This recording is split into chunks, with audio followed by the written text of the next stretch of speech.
Good morning, good afternoon, or good evening, depending on where you're listening. Welcome back to AI and the Future of Work. This is your host, Dan Turchin, advisor, Insight Finder, the system of intelligence for IT operations, and CEO of PeopleRain, the AI platform for IT and HR employee service. Last week, we hit a big milestone. It was our 75th episode. Thanks again to all of our listeners for helping us turn what was a passion project into one of the most downloaded podcasts about the future of work. If you like what we do, please like, comment, and share in your favorite podcast app. Your feedback is incredibly valuable. Keep listening, and we will keep bringing you amazing guests and interesting stories like the one we have today.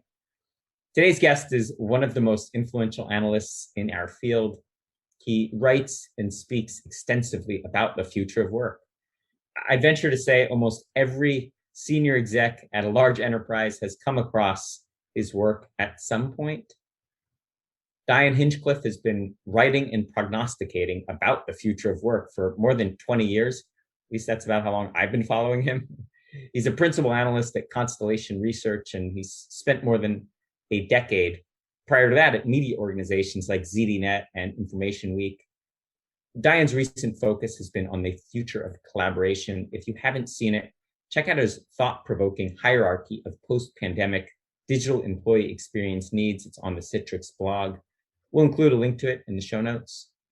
If you're not already, follow Dion at D Hinchcliffe, his last name, on Twitter. Without further ado, Dion, it's my pleasure to welcome you to the podcast. Why don't we get started by having you share a little bit about your background and how you got into this space? Sure. Thanks, Dan. That was a great introduction. Very kind. I've been in technology in my entire professional career, but I really started out in consulting for large enterprises. So I worked with utilities, the Department of Defense, large financial services firms, big insurance companies you've actually heard of.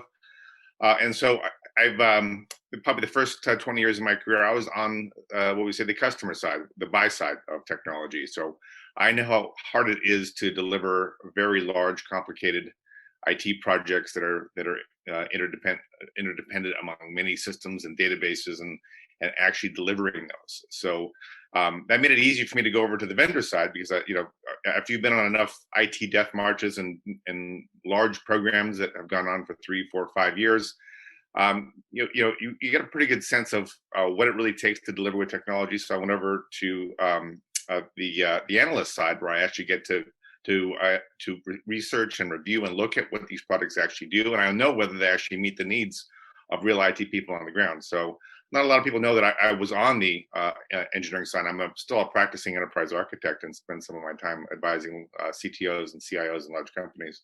But that's basically how I got started. I began the consulting side. I use that to get real ground experience that I now use on the analyst side to really bring ground truth to what I do. We talked so casually about how the pandemic accelerated digital transformation by a decade. You're in the trenches. You talk to hundreds of CIOs from large enterprises. Unpack the jargon for us. What does that actually mean in practice? Well, so digital transformation is often confused with just digitization, which is taking what you already do and automating it. And that is certainly, you could argue that's a transformation of sorts, but that's not what we're really talking about.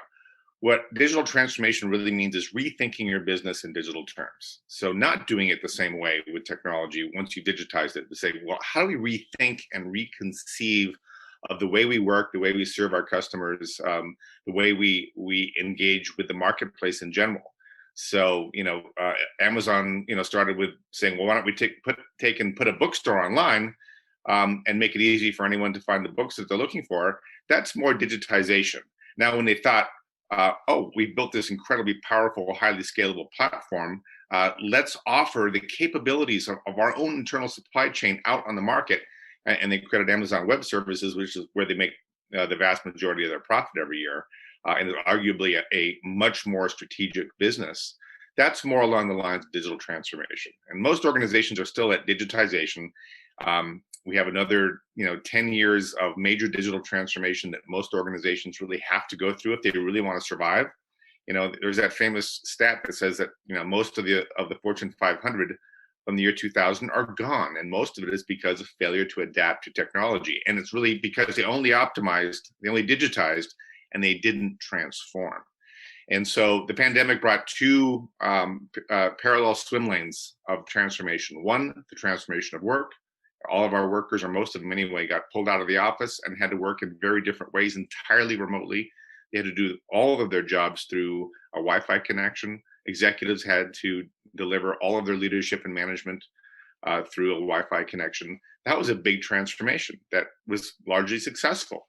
Most organizations did pretty well. In fact, almost all the CIOs we've spoken with, virtually all of them, have said the productivity is up overall. Not with every type of worker. Introverts are doing much better than extroverts in this very virtual world of work that we're now just leaving. And then customer experience changed too. Mortgage companies, for example, if they had any part of the process which required you to FedEx something and sign forms, they lost business. And we actually heard this from the CIOs of several mortgage companies that said we had to suddenly transform our entire mortgage process so that it could be completely virtual because we were missing out on the compared to the newer firms that were ahead of us, but maybe not as big as us. So it was a survival. People wanted things delivered at home. Telehealth became a big deal. We started using that a lot for our children. Instead of having to take people to the doctor's office where there was real risks there, we could do everything. We could get our healthcare through our iPhone, and it was amazing. And people suddenly started offering that. Doctors and healthcare and mortgage services and many other businesses, including restaurants who now had to deliver food as opposed to serving diners in a restaurant. And so there was a large wave of digital transformation on customer experience too. So it was great to see, and it was amazing how fast it all happened when finally everyone had to do it. So you got a lot of tech execs out there that all want to take credit for having digitally transformed their organizations. Some have, or maybe most, like you say, but others haven't experienced the productivity gains. Maybe talk us through some examples of where you've had to coach some CIOs into doing things that are doing things the wrong way into doing things the right way. What are the things that the CIOs that have missed the boat have, where the opportunities for growth? Sure. Well, I think one of the challenges we all have is that we tend to think everyone is like us.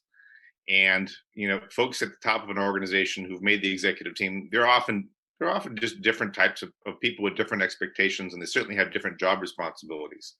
And so one of the challenges was really, letting it be okay that people were going to be remote and could stay remote. We saw a lot of executive teams still coming into the office. I was talking to one large consumer packaged goods CIO, of a company you've definitely heard of, who said, my CEO still goes into the office, so I have to come in too. And when I come in, then my direct reports come in. And when my direct reports come in, then their direct reports come in. And I had to tell them it was okay not to come in. In fact, I recommend that you don't. Didn't want the responsibility, he said. And so, but the real anti-pattern here is assuming that the types of tools that a CIO would use themselves personally, that's the lens through which to make assumptions about the rest of the workforce. That's not a good assumption. In fact, we did a survey of workers late last year, where most of them said they didn't think IT had what it needed to support them properly, and that lots of reported issues in the remote workplace were going unresolved for weeks at a time in many cases. So you're trying to get something done and you don't get a problem resolved for weeks. That's a significant issue, and we're seeing lots of data showing that IT was really struggling. And in fact, in my most recent CIO survey, they admitted that they were struggling. The biggest challenge they had was supporting remote workers. Of all the things IT was having challenges with, the biggest challenge they had last year and going into this year was supporting remote workers. And a lot of it was because we're not providing the right tools. We still have trouble ticketing systems where someone calls in for help and all you do is collect the ticket. You don't actually help them. You create a record in ServiceNow or your IT service management tool, and someone works the queue. Eventually, we need to get to more proactive means. In fact, the organizations that were reporting to me that they didn't have that many problems had extensively automated a lot of the resolutions, so that when someone asked for help, they got it. And in some cases, some organizations are fixing the problems before they're even reported, which is the dream, right? And so automation has really proven to be a core component, especially of servicing workers. But most organizations aren't doing any of those things. They're just doing what they know and saying, well, if we just hire more people or more help desk staff, that our workers will be satisfied. And if we just train them on the tools we already have, and the tools we already have for work were not designed for being remote all the time. And so we saw very few CIOs looking for new tools that were designed for this new remote workplace, and they did emerge. I mean, and you saw how much Microsoft Teams is what I'm referring to, had to completely redo what their and add many new features to support remote workers. So I just say CIOs, to make it real clear, CIOs need to understand and have real empathy for what remote workers really need in terms of tools and support. And if they do that, then they'll address one of the biggest challenges that they're facing. You talk and write a lot about the importance of the employee experience. What are some of the things with regard to technology that aren't good candidates for automation? Highly variable processes. So the more something the more a process is repeatable, the more it is easy to automate. It's when you're a high functioning knowledge worker and you put on a project you've never quite really done a project like that before, and you probably won't ever do a project like that again, and you're doing that all the time. Those are the people who are going to be last to be automated. And increasingly, since so much is already automated, people don't realize that everything's getting automated around them already, right? So much of what we can do, or what's carried out in the business is, when we run payroll, it's a computer running payroll. There's maybe some people who filled out some forms, but even capturing people's time cards is becoming automated, so that the entire process, doesn't require anybody. This requires someone to check it, to make sure periodically, to make sure that it's still correct, right? But that's even automated. We see that employee experience is still really breaking down, because it's become so much more complicated. First, employee experience is becoming more and more digital all the time. And last year it became almost primarily digital, like 80 to 90% digital. And now when it's primarily digital and we have more channels and applications and tools than ever before, we have this real fragmentation problem. So there's difficulty in automating a business process that crosses 10, 20, 30 applications. But that's what you have to do. If you're in customer service, for example, the average customer service rep has 30 different applications that they have to use to do their job. And so if you're trying to automate customer service, you need to access all those knowledge bases, all those help systems, the IT service management system, all the call channels. There's just all these applications that you have to have open, all your compliance and regulatory systems, HR and timekeeping, all of those applications that you have to use. To automate that process across all those systems requires deep integration. And integration is typically the most difficult thing to do in an IT project, but it's gotten a lot easier in recent years, to the point that you can point and click, and you can do things like robotic process automation that will kind of just basically play the role of the user and do whatever it's watched you do. And so all that is improving, but it's the high variability. It's the real innovation tasks. It is it's the kind of professional services and consulting work, where you have to really think outside the box, consult a lot of research, do some real thinking, create a hypothesis and test it. That type of work is going to be the last to be automated or even enabled in the employee experience. Nobody knows the role of the CIO like you, and so I got to ask, what are the attributes of the most successful CIOs that might differentiate them from the ones that look? The CIO is notorious for having the shortest tenure in the C-suite. What do the best ones do differently? Well, and it goes back and forth. The CIO is the hot seat because if it doesn't work, everyone knows who's to blame. And with things like cybersecurity issues, ransomware, all of that, you can lose not just your job but your career over some of these things that can happen if it happens on your watch. And that was one of your top responsibilities. That's a big deal. That's one of the reasons why it's also a very stressful job. When I talk to a lot of ex-CIOs, they are exhausted. They're taking a year off. Maybe they're retiring. Especially if you look at the large company CIOs, they're under so much pressure. They get so little sleep. Their families are coming apart. Those are all common things that happen. It takes a lot, and there's a reason. That's one of the reasons they're paid so much, is because they can only do it a few times well, right? You can't sustain that marathon forever. Although there are a few notable serial CIOs, but they're notable for their rarity.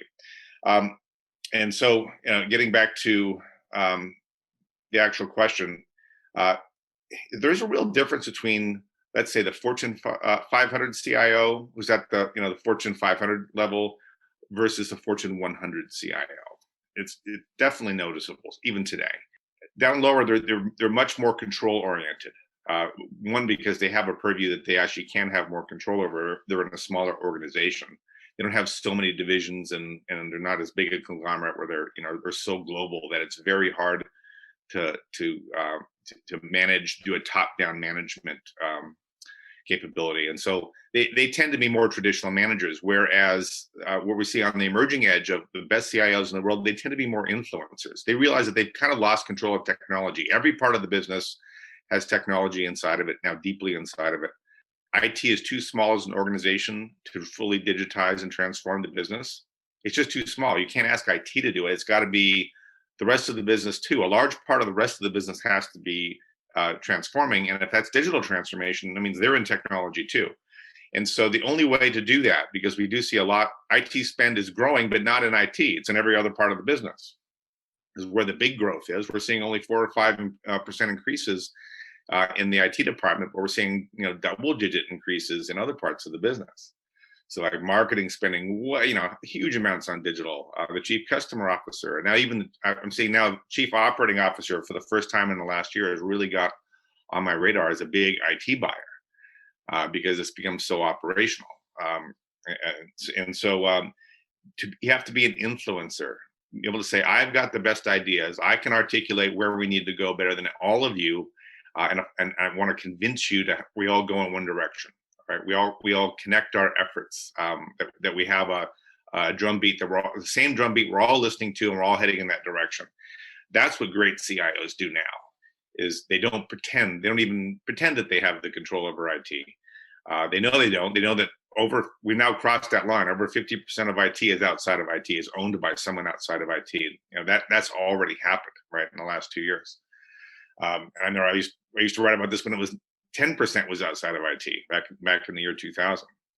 Now we're at that 50% mark where it's mostly edge IT that's outside, right? It's not usually mission critical. Your ERP system is not outside of IT, for example, but so much more is. And so you have to. I think the most important thing is you have to be that influencer, and the other one is you have to be a real talent magnet. These days, if you talk to people, everyone wants to go work for the big technology companies. They want to work for Google and Amazon. They don't want to work for the regional bank in the Midwest. And while you can still find people who don't want to move up, they want to go and be in the big time.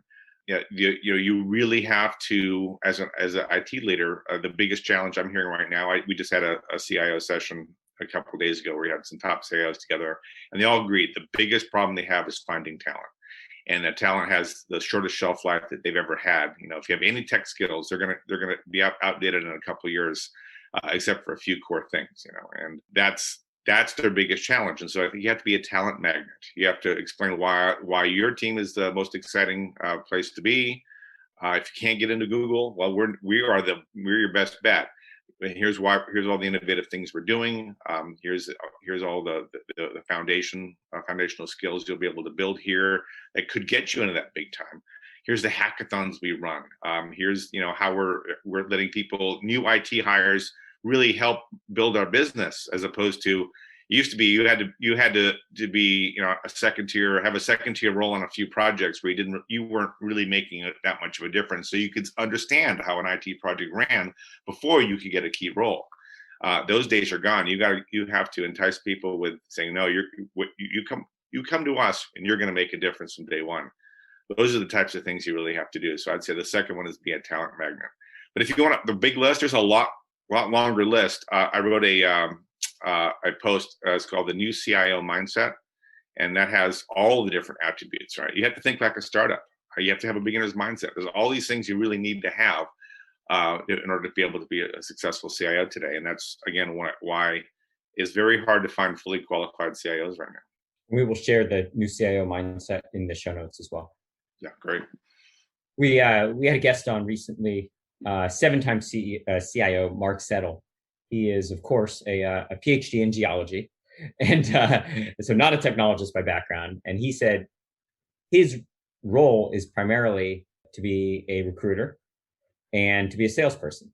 And so he really, he thinks of himself as more of a kind of in a leadership role, leading an organization and evangelizing use of technology externally. Is that consistent with what you hear? That is consistent with what I hear. You have to lead from the front. I mean, you have to have the best, clearest vision. It has to be self-evident. And then everyone will gather around it saying, well, hey, you've got the best ideas, and you got a clearer sense of purpose and where we're going.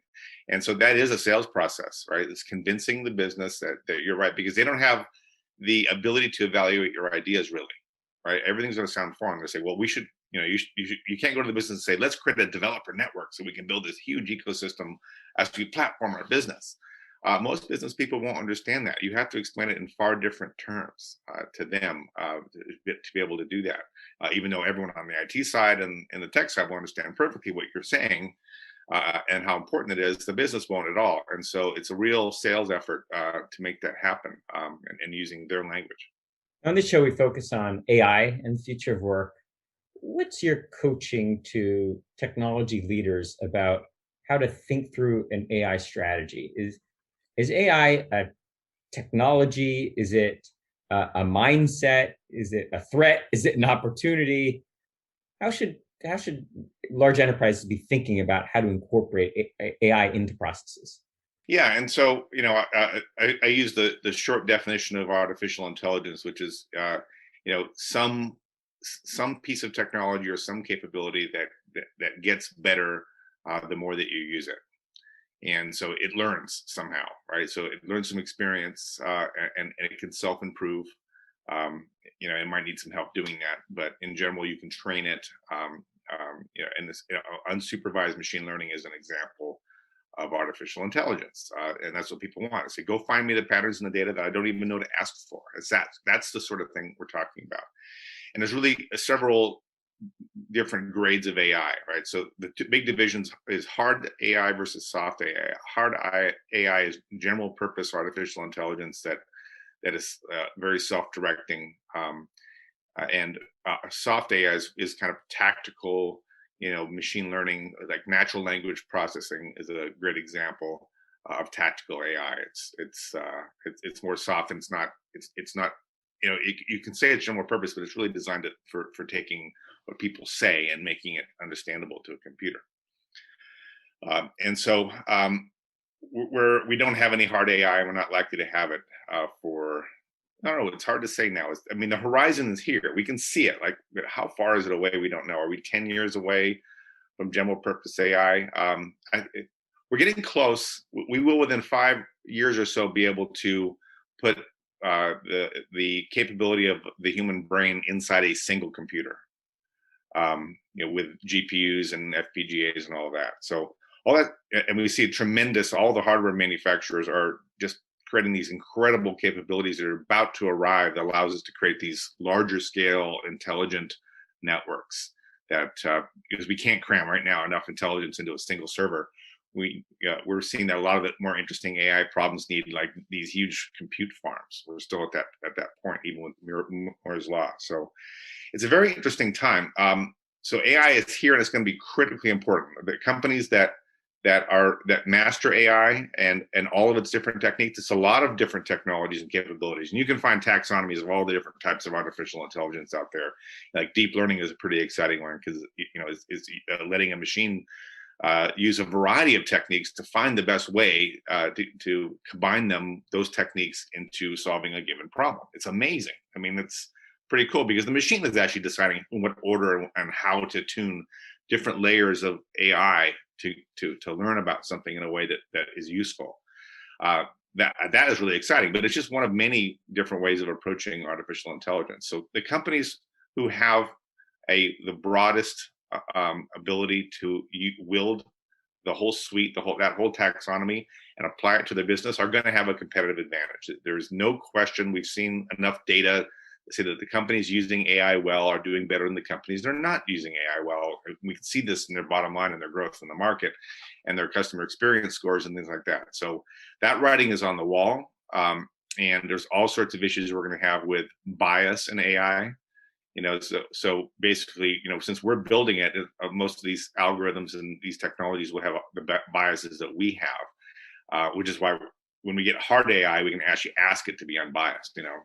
We'll be able to do that, and that's super powerful because we won't know all the ways in which we are biased, but it can figure them out potentially. The traceability, I see a lot of explainability.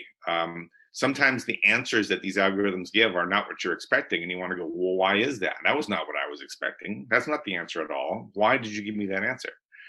So we see a lot of explainability is another key piece. And then AI ethics. And I get into a lot of debates with people. There's a large group of AI people who think that the ethical debate is something that we'll never be able to get on top of. And that ethical AI, and there are major initiatives in the industry around ethical AI, are just not something we're going to be able to tackle at an industry scale. That it's really organizations will have to do this for themselves for the most part. And there's probably some truth in that, but I do think there is a big issue because AI can be used by bad actors.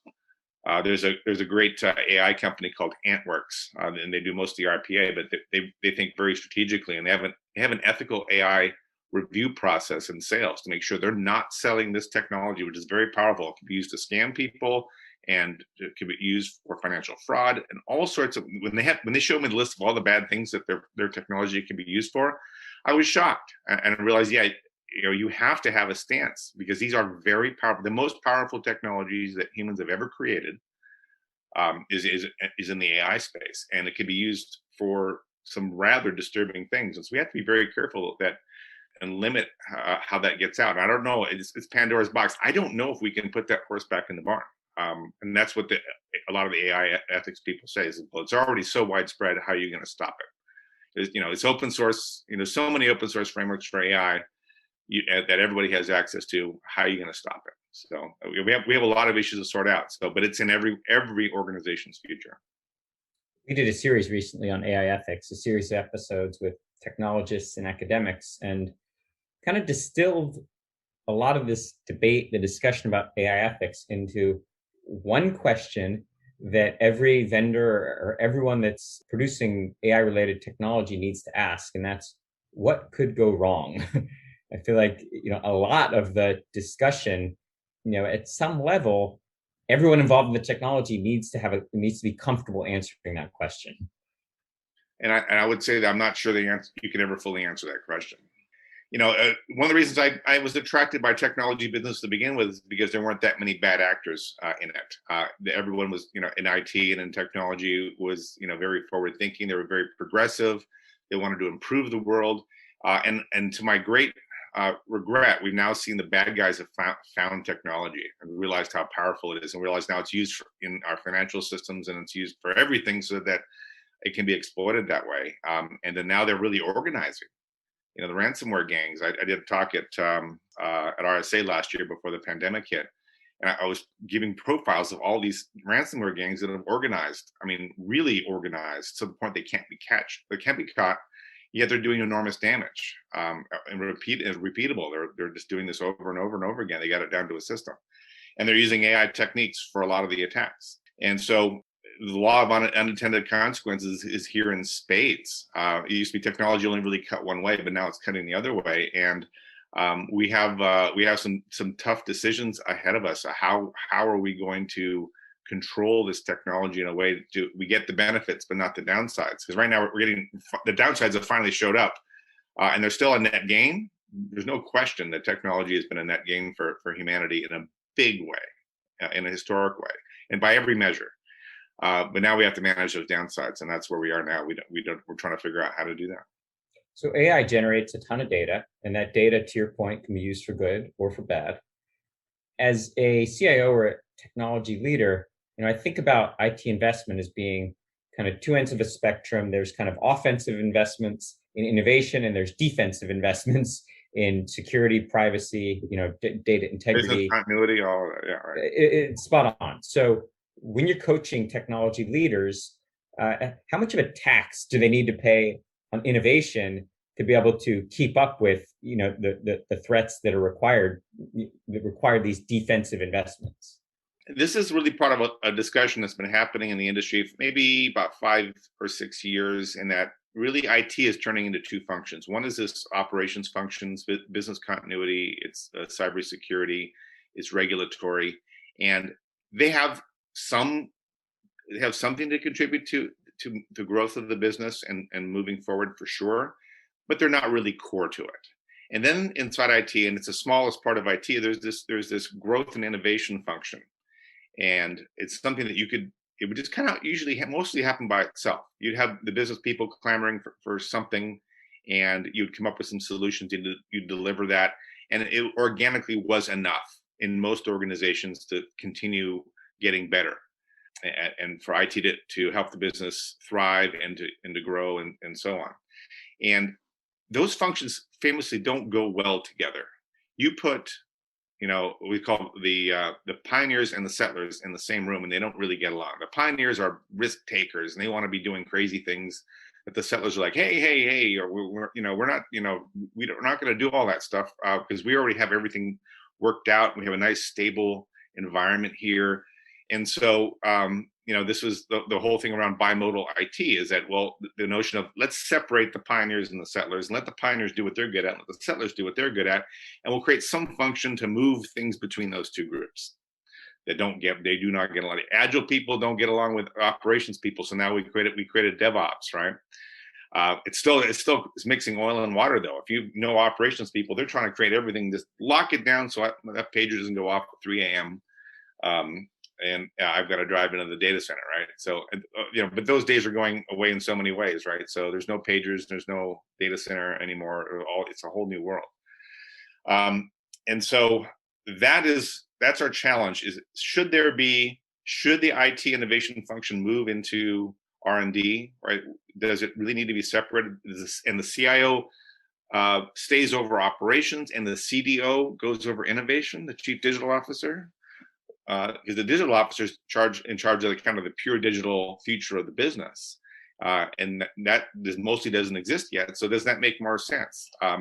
Well, I am sad to report that what I'm seeing mostly right now is most CIO and CDO roles being combined into one. That there's not, that division is turning out to be not to be useful, because you have now two groups with two different technology budgets, two different teams. They end up making their own platform decisions, and end up with two IT groups in your organization. So we haven't figured this out. Right now, it appears that the CIO and CDO is the most common pattern, is to generally be merging into the same role. Often we see a company hires their first CDO, maybe goes through their second CDO, then merges that role with the CIO, because it turns out you really need one person who's the one throat to choke to say, all right, we've got a master vision. We're all on the same page. We're all heading in the right direction. So it's a very interesting time. So the innovation function is the most important it's ever been, though. That small innovation function, that's usually 10% of the IT budget, is dedicated to innovation. The rest is keeping those 1 to 3,000 IT systems that run the business in the average organization. And people don't realize that. The average Fortune 500 company has between 1,000 and 3,000 applications to run the business. That's where 90% of the budget, staffing, and expertise goes. And you got 10% for innovation, which is not enough to transform the business. You can't spend, 10% of IT is less than 1% of the budget for the company. You're telling me you're going to transform your whole organization on 1%, less than 1% of the budget? That's why digital transformation is taking so long. You have to. And that's where the business is not waiting. We're seeing IT and technology investment exploding across the business because they're having to transform now, and the CIO is not getting it. So it's a real challenge. And I'm famously, I said, we're organized wrong for technology and for customer experience in general, right? We have all these silos, and that's not what customers want. But I don't know if you're familiar with the old IT saying, the old IT rule, Conway's Law, that says that the structure of your product, or your customer, your experience, or whatever it is a reflection of your org chart. And that's our real challenge. If you ask me, we're actually organized for this modern world incorrectly. The org structure we have was designed for the industrial age, and we need to get to a digital age org chart. I will do whatever I can to help amplify your message. That's insanity. 10% on innovation. Very hard to grow the business. Very hard to innovate when your spend indicates where your priorities are. That's right. And most people don't realize. You spend a lot of time on IT budgets, which I still do. In high performing companies, it's 15%, right? So it's still not enough. And Dion, I got to get you off the hot seat. We're way over time, but not without getting in one last question. So let's say it's a decade from now. It's 2031. We're having a version of this conversation. What's a technology that's commonplace in the workplace that today might seem like science fiction? So I think right now we know that we have these digital collaboration tools, and we have these meeting tools, and we have Zoom, and we often do them on our mobile devices. But the screens that we have now, the little screens we put in our pockets, and the tiny ones we're using on our laptops right now, are going to drop away.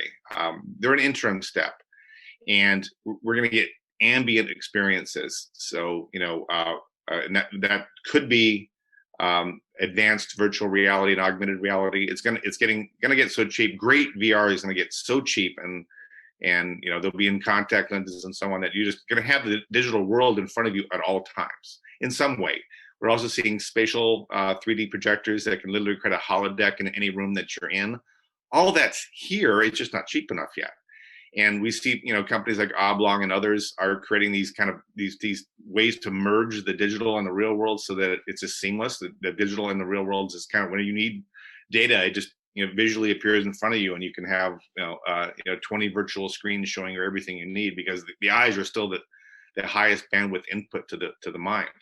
And so we're not, these little screens don't nearly fill up the capabilities of our own senses. So all that's going to change, and it's going to be 10 years. It's not going to be 5 years. The technologies are still being baked. The supporting applications, we see Teams. Microsoft Teams is a great example, though. They're really trying to do like together mode and all these really crazy things to create virtual meeting spaces for you. And we see them and companies like them expanding into these large spaces. But that's going to be the big thing. Is virtual collaboration is still not as good as the real thing. But it's going to get so good that it's actually going to get better than the real thing. Or you can have all the people you want to meet with seem to be in the same room with you, with their full gestures and all of that. So that's all coming, and that's going to change everything. But we're in that interim step now. So in the next 5 to 7 years, we're going to be on these little screens, but it's going to wrap around us pretty soon. One of the most thought-provoking answers I've heard to that question. Thanks. I hope that future arrives. Like you said, it's probably more like 10, not 5 years off, but really good insights. We're out of time, but I do want to make sure the audience knows where they can go to learn more about your work. 2 easy places. One is just dionhinchcliffe.com. So just take my name and make it a URL, add a .com at the end, or it's D Hinchcliffe, DHINCHCLIFFE. Easy to find. If you type in my name in Twitter, it's the first thing that comes up in Google. That's where all of my work, wherever it ends up, videos, shows, my reports, blogs, all that is always posted there. So that's probably the easiest way. Dion, such a pleasure having you on the show. I look forward to the next version of this conversation. Yes, it was great to be here. Thanks, Dan. Dan Turchin, your host of AI and the Future of Work, signing off for this week, but back next week with another fascinating guest.